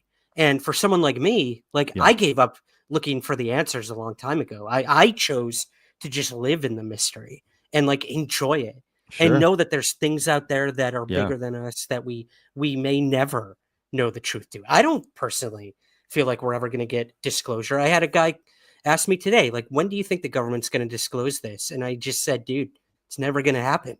It's never going to happen. You see a UFO, like, that's disclosure for you. Maybe you're into the paranormal. You see a ghost or like a Bigfoot, like, that's just disclosure for you in that world. So I think you're right. I think Yeah. it's about every personal journey and just being, like, nice, civil, understanding, listen. And yeah, man, that's what you do over there at Vetted. Like, you end every episode being like, what do you guys think? And so many shows are not willing to do that. They either give you the answers, or if you disagree with that answer, like, the pitchforks come out, man. I've seen it a million times. I've been a part of Yeah. it. Yeah. So yeah, it's an interesting community, but when done right, when you can have civil discourse like we've had tonight and across all of our channels, I think that's where some of those answers may lay eventually. So yeah, it's been a really interesting year. I'm so happy that I finally got to connect with you and learn more about this topic through your daily videos, which again has been a godsend. We needed a channel like that in this field desperately. So I have to thank you first and foremost for that. But before we go, man, let us know, where can we find everything that you do? And yeah, can you tease anything you got coming up over at Vetted? Just gonna keep doing what I do. Thank you for the kind words, Ryan. Back at you, my man. I know how hard you work at this, and like I said at the beginning of the stream, and this field requires people to work hard, and a lot of that goes unnoticed. But I see it in other creators and what they're doing. The audience may not see the hard work that goes into it, but I know how much hard work you put into it, and it is hard work to not just only stay motivated in this topic, but also be able to provide at least some help. Are you at least just helping along the way? Whatever your opinion is about it. So yeah, man. You can find me at Vetted. I mean, people know how to use search engines. Vetted. Look it up. Come on, y'all. Don't need to hold your hand. I'm just kidding. Yeah. Search Vetted. You'll find us. We pop up. I do a daily video every day about it. Sometimes a live stream, sometimes an interview, but typically just reporting on the things that are happening. I cover it all. Ask a lot of questions, just try to look at it from a unique perspective, and hope to continue to do that for 2025. And I love collaborating like this. This kind of stuff is really fun. The biggest motivating factor for me are the people watching, right? Because without it, we have nothing. We're talking to ourselves. We're talking to the wall. Absolutely. So, I could not agree more. That's what I appreciate the most from this year is the audience that's around, the people that show up every day. They could be doing anything else and they're showing up and supporting, and I love them the most. It's that simple. It's awesome, man. Yep. So thank you I think for having me on. This was awesome to do. My absolute pleasure, buddy. Yeah, we're nothing without the audience. So thank you guys. Thank you for joining us tonight. Patrick, I'll let you go, buddy, because I kept you far too long. I'm going to do a little debrief with the audience here, but I want to wish you a happy holiday, happy new year, and I can't wait to see what you do next, my man. All right, guys. Yes, happy new year to y'all as well, and to your audience. Thank you, Vetters. All right, y'all. We'll see you later. Peace. He did it. I love it. He ends every show like that. I was hoping he'd do that. Thank you for not letting me down, Patrick. Guys, this was incredible. This is incredible. It went far exceeded my expectations. Suzanne knows this. I always have like 50 pages of notes. I get so in my head about these things. Then I'm like, I've got Patrick. I've got Cristina on the show. I've got Suzanne. Like, we're going to do fine. And I thought we did a wonderful job. I hope you guys enjoyed this. It was a hell of a year. Always is when it comes to this topic. So I want to know your favorite UFO stories I got it, Suzanne. Thank you. I want to know your favorite UFO stories of 2024. Put it in the comments below. And Suzanne reminded me that we did a poll over on YouTube. I always forget. So let's go over there and see what you guys said. Let me refresh just in case. And then I am going to say goodnight to you guys and thank our wonderful co-hosts. So during our poll, am I still on screen? Just making sure. Okay. During our poll, I asked, how would you rate 2024 when it comes to UFOs? Out of 178 votes, 17% said disclosure-rific, baby. 47% said it was okay. 23% said underwhelmed at best. And 13% said, what a joke. So there you go, guys.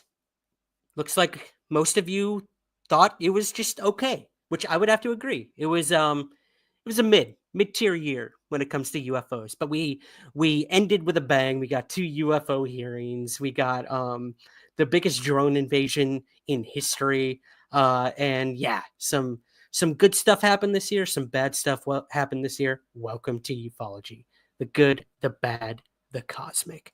So it is what it is.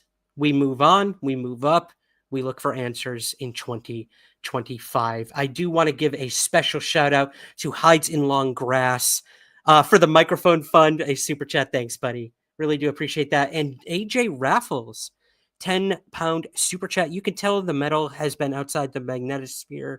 It was not solidified. Oh, talking about the metal from the Roswell. Interesting.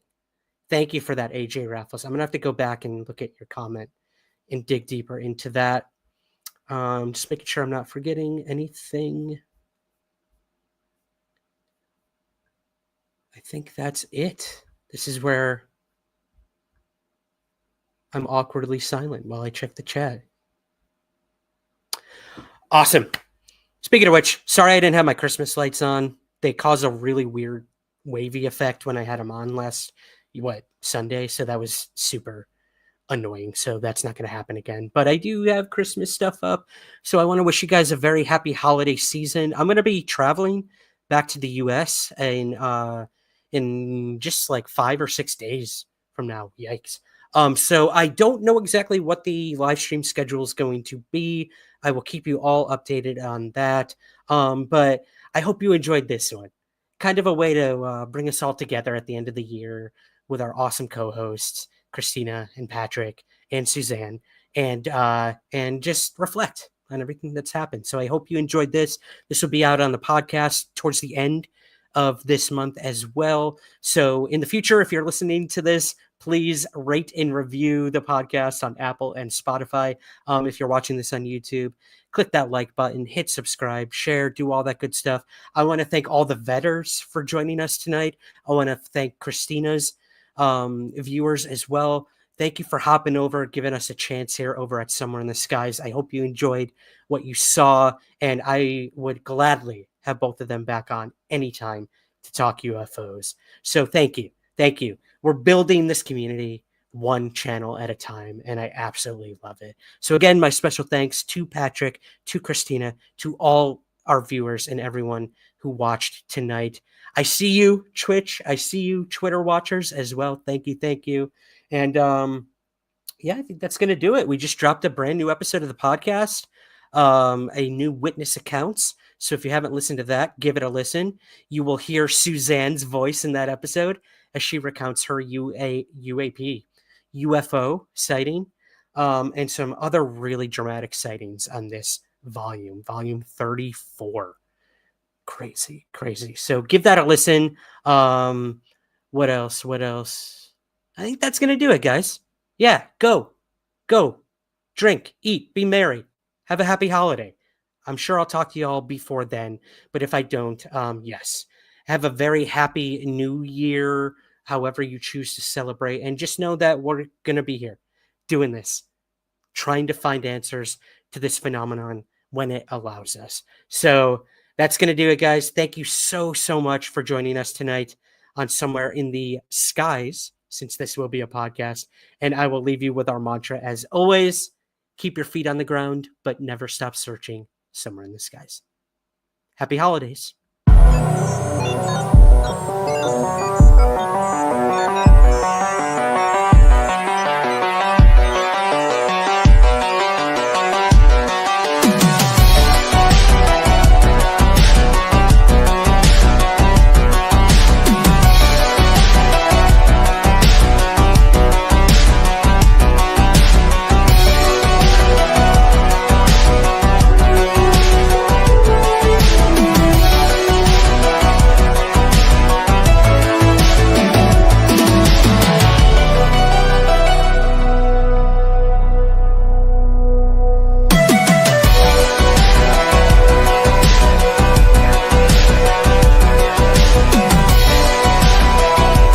There's nothing to hide. There's nothing to hide at all.